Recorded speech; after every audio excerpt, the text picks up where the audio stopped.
Welcome everyone, it's me Ari Dossett, Sinkom Rashid. I'm an anthropologist and sociologist here with another life. I'm in the city Breda today, which is in the Dutch province Northern Brabant. And why it's called Northern Brabant? Because you have Southern Brabant, but it's not in the Netherlands. But anyway, um, this mostly Catholic province I'm in right now. And during the what they call the Middle Ages, means between the fall of the West Roman Empire and the Age of Exploration, when Columbus made his voyage in 1492. So from 1410 till 1492, they call it the Middle Ages, the history of Europe during that time. And during that time, you had the feudal system, in which you had military alliances based on loan, borrowing land to one another. And yet families that became noble families because of this. And this is a monument to celebrate one of those feudal leaders that they had, Engelbrecht. He's called Engelbrecht the First of Nassau. Nassau was an aristocratic household, and the royal house in the Netherlands is called Orange Nassau also. But anyway, let me read what's written there. Um, I'm going to read it in Dutch. Then I'm going to translate it to English. It's Old Dutch, but still readable. Graaf Engelbrecht van Nassau en zijn gemalin Johanna van Polanen als heer en vrouw van Breda, gehuldigd 24 augustus 1404. So let me translate to English. Count Engelbrecht of Nassau and his consort Joanna of Polania as Lord and Lady of Breda, inaugurated on the 24th of August 1404. Okay, so let me switch the camera right now. Hold on. How do I switch this camera back? But anyway, you may ask yourself now, why is this monument over here? Because it's the city Breda where we're at. Breda was smaller back then.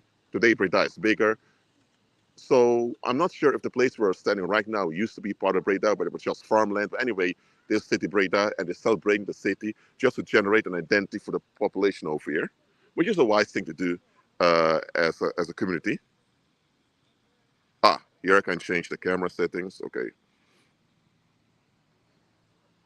Okay, that's good. So I just talked a little bit about this monument over here. Now, why did I do this? Let's be frank. Culture is something we all need to function as human beings. Culture needs to be maintained over time. Yes, there's more written on it, but I'm not going into it right now. But a monument like this in the public space, when people walk around here with their children, and the children ask, Mommy, Dad, what is that? Then the parents, if they can't answer it, it makes them look quite, let me say, incompetent towards their own children. So the adults are forced to look into the history and be knowledgeable what happens. And by doing that, they trigger social cohesion. And that's how you generate a public identity for the population. So people who are from Breda um, can see themselves as a unit in the Netherlands. So not only do people see themselves as Dutch people, based on their ancestry or based on their integration, but also locally they have an identity. Now, this live stream is called Reframing the Past. Why am I talking about this? Just understand. The past happened. Simple as that. You can't change it. What you can do is process the past. All right? What comes with processing the past is giving the past a place in the here and now. Let's say, for example, you have a coastal town, and let's say 70 years ago, there were a bunch of bandits came around and looted the whole place. Now, that's a big trauma. They loot the whole place, several people died. Now, can you change 70 years later what happened? Absolutely not. Nobody can change anything that happens, okay? That's not possible. But what you can do is process what happened. So you need to admit, okay, 70 years ago, this looting happened. A lot of people died over there. How did this happen? Where were the security guards? Where were the military? Where were the police? How come did the public fight back? Processing the past means examining what happened and, agree with the facts of what happened. For example, if many people were killed in a city due to some looting by some bandits, you have to admit those people died. Now you can give an interpretation that people fought back for the city. You can do that. But it doesn't mean that that's exactly true. It may be true, but it doesn't have to be true. Or you can say these people were cowards, didn't do anything. Both conclusions are emotional, based on an agenda you have. If you say people from the city were cowards, they didn't fight for themselves, you're actually saying is, you know what, these people don't deserve to have their own political or financial autonomy because they're cowards. If you say people fought for themselves, they defended themselves, then actually saying is these people here, the descendants of those people are worthwhile to be listened to. So what happens with history is you have the actual thing that happens, and you have the public interpretation. And the public interpretation it often depends on whatever political agenda is going on now. For example, um, it can be that you have a city, let's say in Mexico, in what they call Mexico. Back then, it was established by the Spanish, together with the locals. It was an important port for international trade. At some point, there were lootings that happened, and the city was burned down by rebels. Now, people back then were not really into this independence thing. They were not. So the people that burned down the city were just people who just wanted to vent and take out rage. And they had an opportunity to do so. Now, later in history, after Mexico secured its independence from the Spanish Empire, now in history books you say Acapulco was shut down as a sign of resistance against the Spanish rule. Okay, it's true Acapulco, in this case, an international a port for international trade, mainly with Asia, it was burned down, it was shut down. And there were riots going on. But was it burned down as a type of patriotic loyalty to be independent from Spain? There is no such proof. But they reframed the past in such a way to motivate a Mexican identity. Because you need to remember, during Spanish rule in North America, you had autonomous kingdoms. Guatemala, which all of Central America, was one autonomous kingdom. You had Yucatan, the peninsula of Yucatan was one kingdom. Then you also had the Nueva Galicia, was a kingdom they established in somewhere in the late 1500s. You also had the Kingdom of Mexico, which they divided in autonomous provinces further on. So Mexico was just a small portion of North America. And yet Mexico City, Ciudad de Mexico, which was the capital of the Viceroyalty of New Spain. All right? So the people that lived in Yucatan saw themselves as Yucatan Spaniards. People that lived in Guatemala were Guatemalan Spaniards, just Guatemalan. People that lived in California, they were people from California. It was not really a sense of nation, nothing over there. So you had all these autonomous kingdoms over there. Cuba later becoming one of them in 1777. And suddenly you had people from Mexico City saying, we were going to make this place independent from Spain. We call this new country Mexico. People in Yucatan thought Mexico, but is Mexico, those few provinces over there were autonomous? But suddenly the whole place was called Mexico. People all the way in California, people in Texas, people in Yucatan were all called Mexicans somehow. You know, no, we're not Mexicans. We're not descendants from the Aztecs. But today, when you go to Yucatan, a lot of people say they don't see themselves as Yucatan, they see themselves as just Mexicans. You go to Texas now, due to the shift in political power, they don't see themselves neither as Spaniards nor as Mexicans, they see themselves as American. So what I'm saying is that political agendas of today, they reframe the past in such a way to fit their agenda. It doesn't mean that what happened didn't happen. For example, Acapulco was burnt down, it was shut down, it was destroyed. Not from the root down. The city became a mess. Afterwards, they rebuilt it. You can still go to Mexico today and visit Acapulco. But back then, the rebels really did some damage to the place, damaging the trade of the Spanish Empire. So Acapulco being destroyed like that, it had a detrimental effect on the economy of the Spanish Empire, absolutely. But does it automatically mean it was done as type of loyalty for this new country, Mexico? Remember, most of the people living back then, they didn't even see themselves as this thing called Mexican. The term Mexican wasn't even a real thing back then. Mexico was just the name of the capital in North America, Ciudad de Mexico, and it was also the name for some of those provinces together called the Kingdom of Mexico. But now the whole area was called Mexico, and half of that area now is part of the United States. You hear me? So what I'm saying is that history happened. Now, if people were cowards and allowed something to happen, then they were cowards. You can't change that. If few amongst them were heroes, you can focus on the heroes and build a hero narrative based on history. Let's say, for example, you have an area in Europe where the Nazis occupied in the Second World War, and a lot of people just went along with it. But there were a few hundred people who actually fought back as resistance fighters. After the Nazi Germany ended, now you don't want to say, you don't want to reveal that the majority of the public went along with it because that's going to make everyone else look bad. So now you say you focus on the few hundred resistance fighters and you build a historical narrative based on that. Is that evil? No. Is it manipulative? Yes.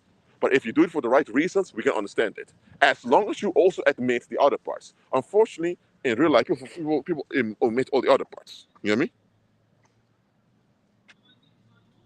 So understand this. What they call the United Mexican States is a political construction that they justify by this resistance against Spanish rule, which was not a widespread thing in the viceroy of New Spain back then. It was only a small fraction of New Spain that wanted to get rid of Spanish rule. Because under Spanish rule, what the area of today called Mexico, those areas, they were part of international trade and well connected worldwide. After independence from Spain, they became isolated and impoverished, which many of those areas are till this day. So you may think, who would want to destroy their own international leverage like this? Yes, the Spanish Empire was incompetent in some areas, but it was still effective. They were still they were still financially, I would say financially stable, but they were financially important worldwide. So, but just leaving that with no alternative, when the right mind does that. And by the way, when Mexico became independent, for long, a lot of the wealthy people did not want to give up Spanish rule. It's only after a few decades that they accept, okay, this is the new norm. We will keep the autonomy we got from Spain locally, and that's why you have Mexican states. That's why you don't have provinces of Mexico. Mexico has states because during Spanish rule, each of those provinces had autonomy in direct contact with the King of Spain. You know what I mean? So they kept that, but then say it's a republic now called Mexico. Okay? What I'm saying is the past is the past. The good things that happen, also the bad things, is the past. Now you can reframe the past in a negative way to take advantage of other people. Or if you're just depressed or you just want a reason to dump, you can reframe the past in a negative way. But you also can reframe the past in a constructive way to make sure people can get along today. You follow me?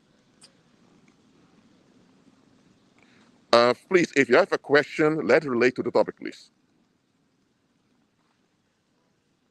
Don't come with questions don't relate to the topic. Thank you very much. So, I'm here in Breda again. There's a church over there. Because remember, this is, you see it? Well, yeah. Church tower over here. Remember, this is a Catholic area. Some historical building over here too.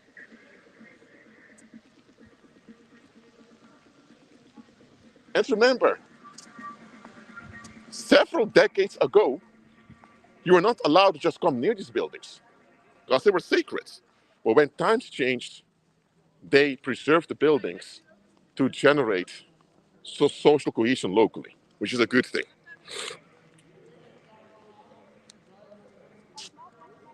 Okay. Um, I already told you guys, don't come with comments that don't relate to the topic. Someone didn't listen, kept talking about angels, all of that, so they're gone. That's how we do it over here. You're not coming here and disrupting the live stream nor the live chat with topics that are not relevant to the live stream. I say this in every live. Okay? Okay, good. Now, I don't know if you heard the church bells also, and I've explained to you, ringing those bells have nothing to do with worshiping Jesus or anything like that. Ringing bells, well, you can ring bells to make music, you can do that, but ringing bells as a ritual, it comes from ancient Babylon, and they're doing that to call upon evil spirits. They're triggering demons to become active. That's what they're doing. And those church towers, they're they are modeled after the obelisk. That's how you call the obelisk. An obelisk is the celebration of Nimrod's penis. The story goes Nimrod, the emperor of the world back then, came after Esau, the grandson of Abraham. After Abraham died and he buried him, after the funeral of Abraham, Nimrod went after Esau, who would one day inherit the whole estate of Abraham. He attempted to molest Esau, but Esau was a good hunter, even at age 15, cut the man in pieces with his sword, ran away. The two guards were with Nimrod, gathered the body, but they couldn't find the reproductive organ, the penis. So they buried Nimrod in Babylon, but they had a whole national mourning about the missing dick of Nimrod. And it's that molesting dick that they are now praising with those obelisks and those pointy buildings. That's what it comes down to.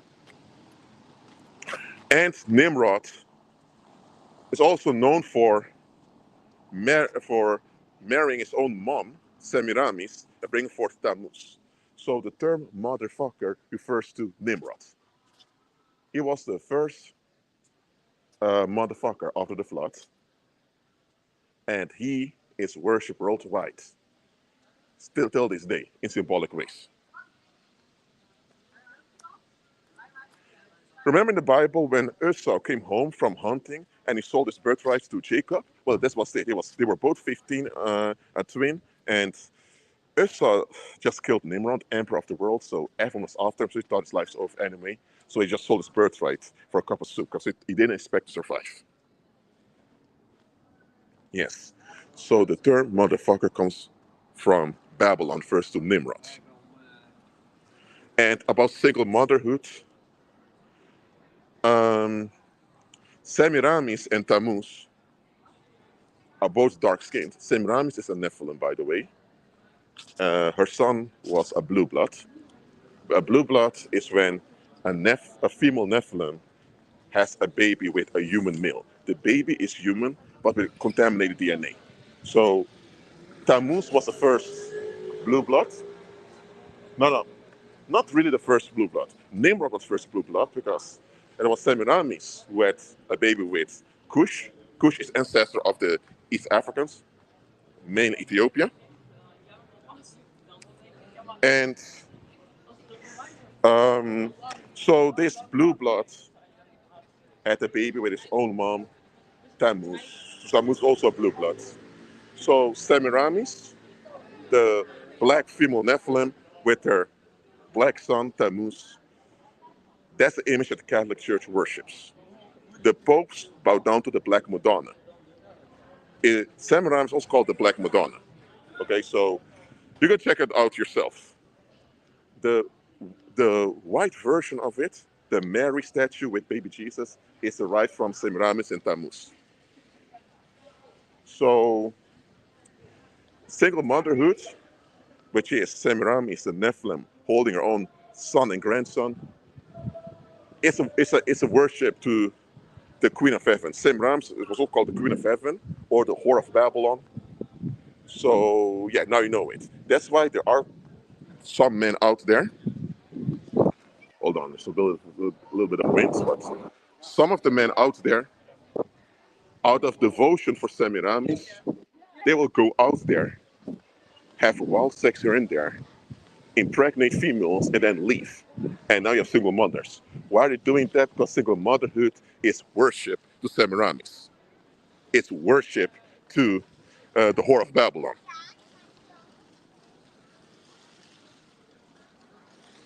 So now you know. Now you know why you have a lot of those deadbeat fathers out there. Some of them are just horrible. They don't take responsibility, but a lot of them are worshippers of Semiramis. And that's why you have Catholic areas where they condone a lot of single motherhood because, A, the image of Semiramis, the European version of it, is still there. The statue of Mary and baby Jesus.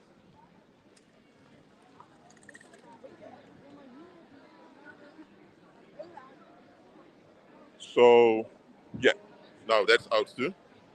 By the way, Saturday now, so people are going out now.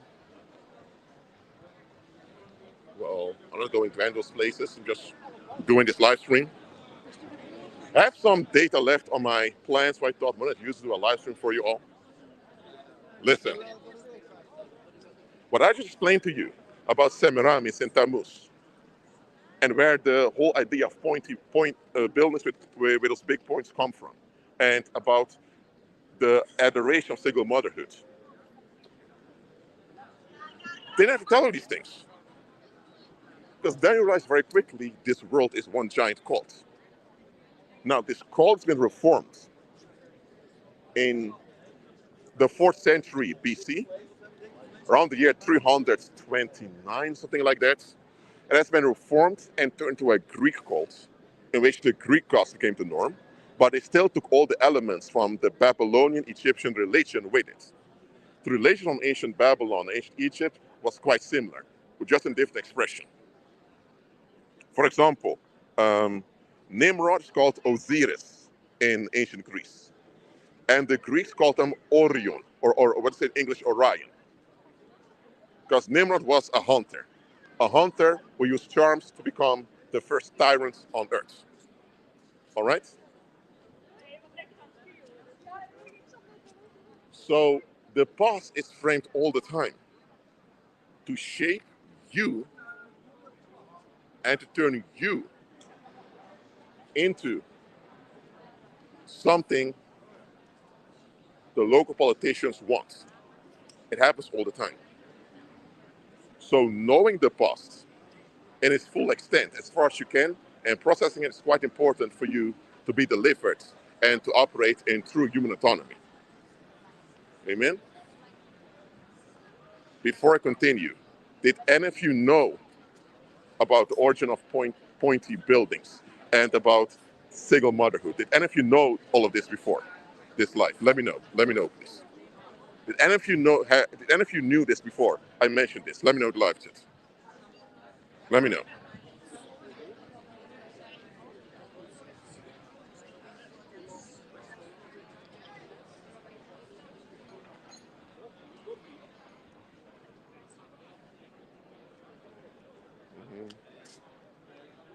Did any of you knew any of this before I just mentioned it? Let me know.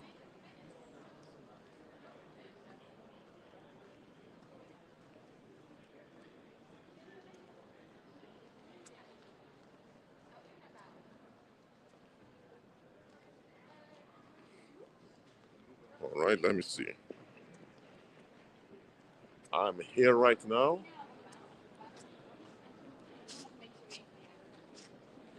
Look over there. What do you see?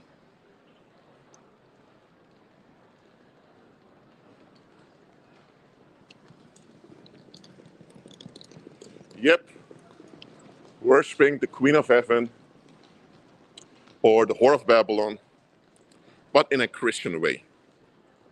That's what goes on. Now, most people are not aware of this, so they're not to blame for any of this, but it's still used in their face to shape their minds and their behavior. That's what you need to understand. I don't mind that pagan buildings exist, absolutely not. If pagan buildings exist, because that's the history, leave the pagan buildings there, but use them for a Christ-centered purpose. You can have a pagan temple. You can cleanse the temple energetically and then use it for a Christ-centered purpose. You can do that. then you don't erase history, the proof of history, the history is still there, but then at least you free the people from the satanic yoke of the past. You know what I mean?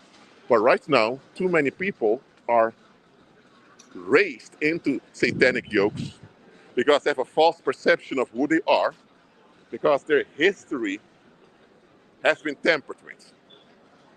And that is something I'm against. If the past is not a beautiful thing, then admit it's not beautiful. Admit the good, the bad, and ugly. Admit everything, and then reframe it in such a way it will benefit people today. This is what we need to do.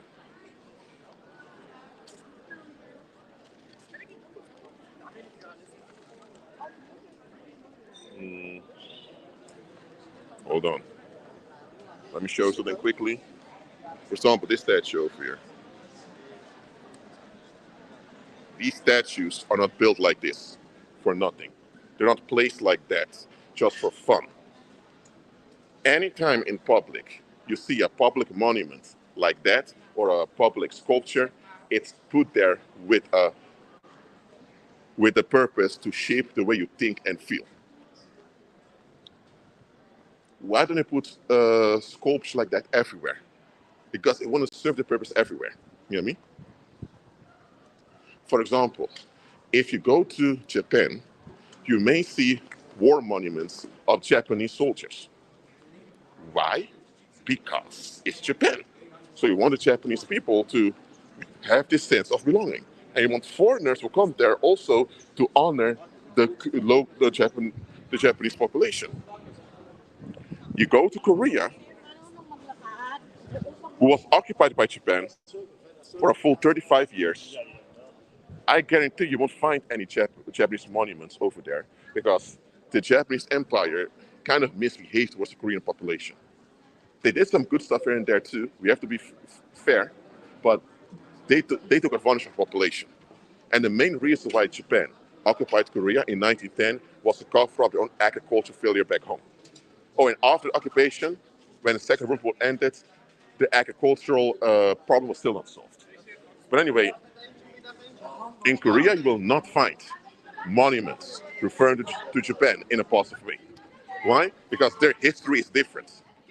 And because of that, the Korean people do not want to be occupied by Japan ever again.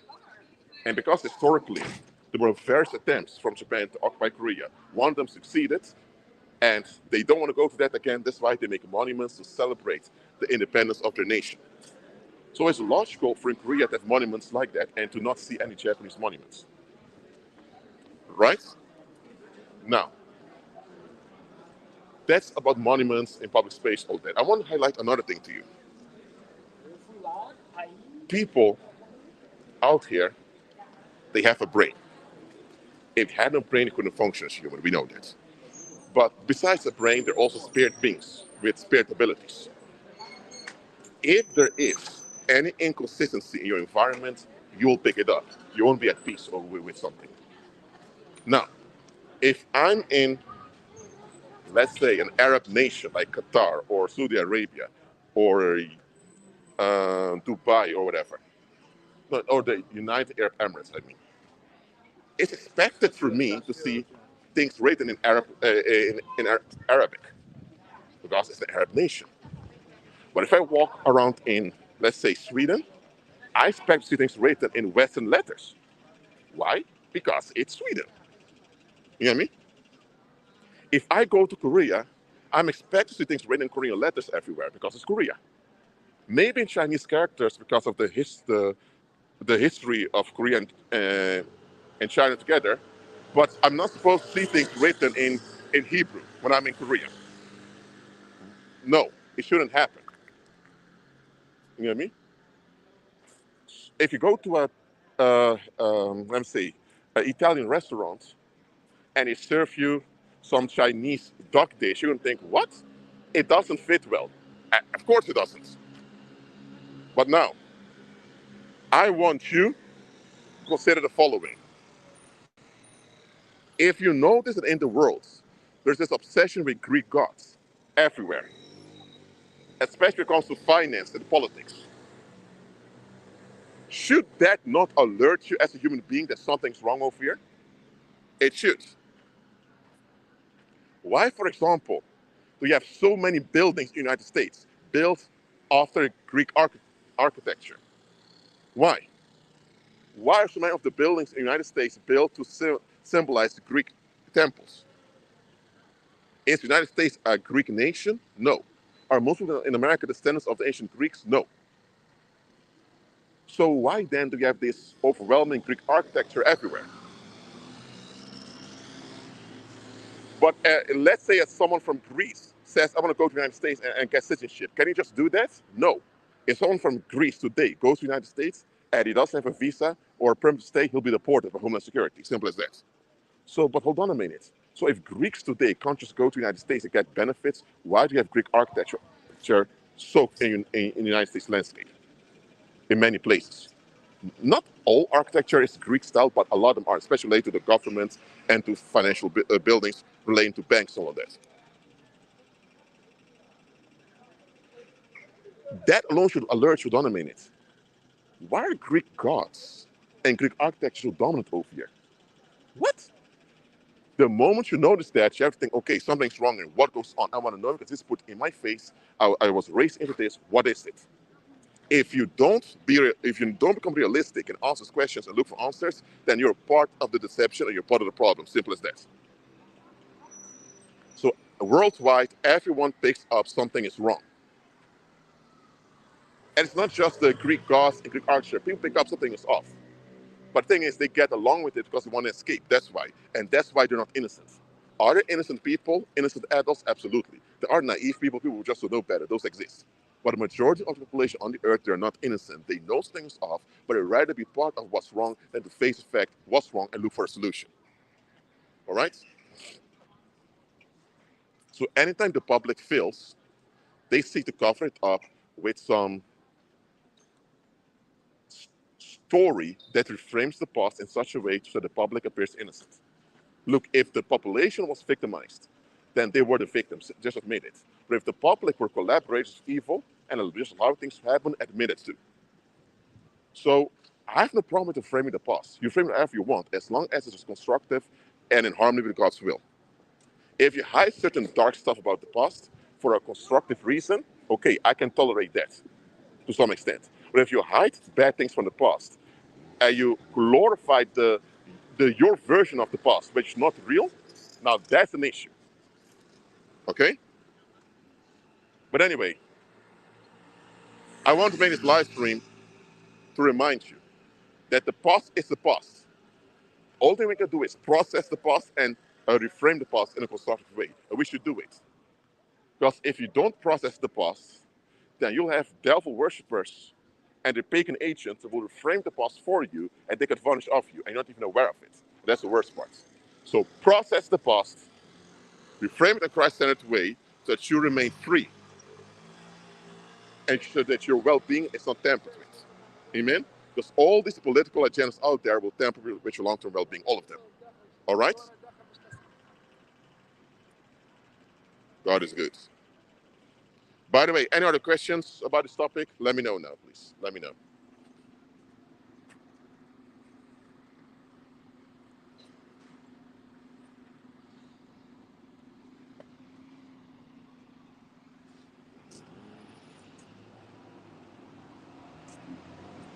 God is good all the time.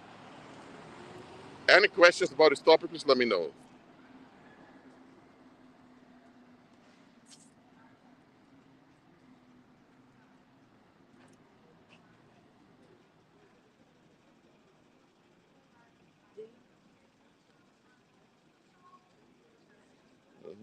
God is good all the time.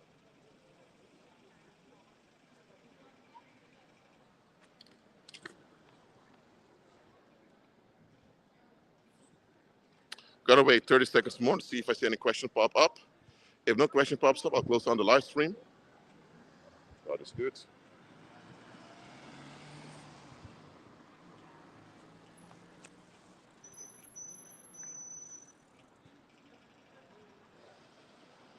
Oh, by the way, it's almost Halloween.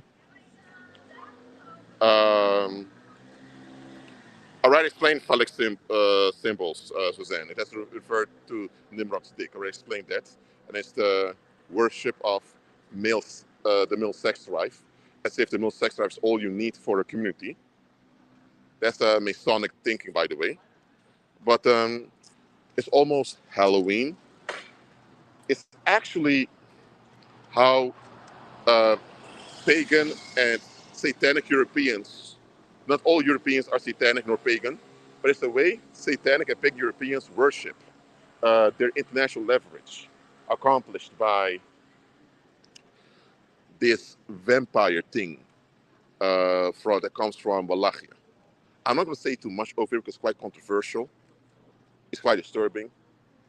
But the Baphomet, which is the ancient Greek god Ganymedes, this pedophile god of ancient Greece, because he was the model of adult male and boy relationships.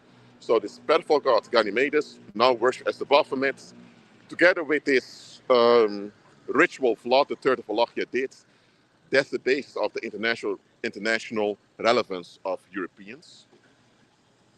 Look it up for yourself, because remember, it all starts in the spirit world, then in the material, and that's what they're celebrating each Halloween. It's a combination of Samhain and disestablishments. That's been going on since 1462. Yeah, 1462. Look it up for yourself, do your own research in it. I really want you to do that because it's quite disturbing. And a lot of these Europeans know exactly what they're celebrating. Not all people worship Halloween and say, oh, it's just a party for children, just having fun. A lot of them know very well what it is they're celebrating. The root of their international relevance, which is rooted in, well, I'm going to keep it at this. Also because of YouTube guidelines. I'm going to keep it at this, okay? So, not everyone that celebrates Halloween does it for this satanic, horrible reason. But a lot of people know very well what they're doing. And that's why you already see a lot of European females around there. They're hyped up with this Halloween thing in a very sexual way because it's sexual vampirism towards the little ones. That's what it's based upon. That's what it's based upon. And a lot of them know very well what they're celebrating. They're in on the satanic shit. And that's why don't have that much pity on them when their own system is crashing, because the system is based on this vampirism thing in this sexual way towards the little ones. Okay? Just like in ancient Greece, but in a more established way. That may be the reason why you still don't have a client list openly about the Epstein case. But I don't want to go into that because they will call me conspiracy theorists and all that. Do your own research, please. Well, that's it for now. Keep on keeping Christ. Be at peace. I'll see you next live stream. Shalom.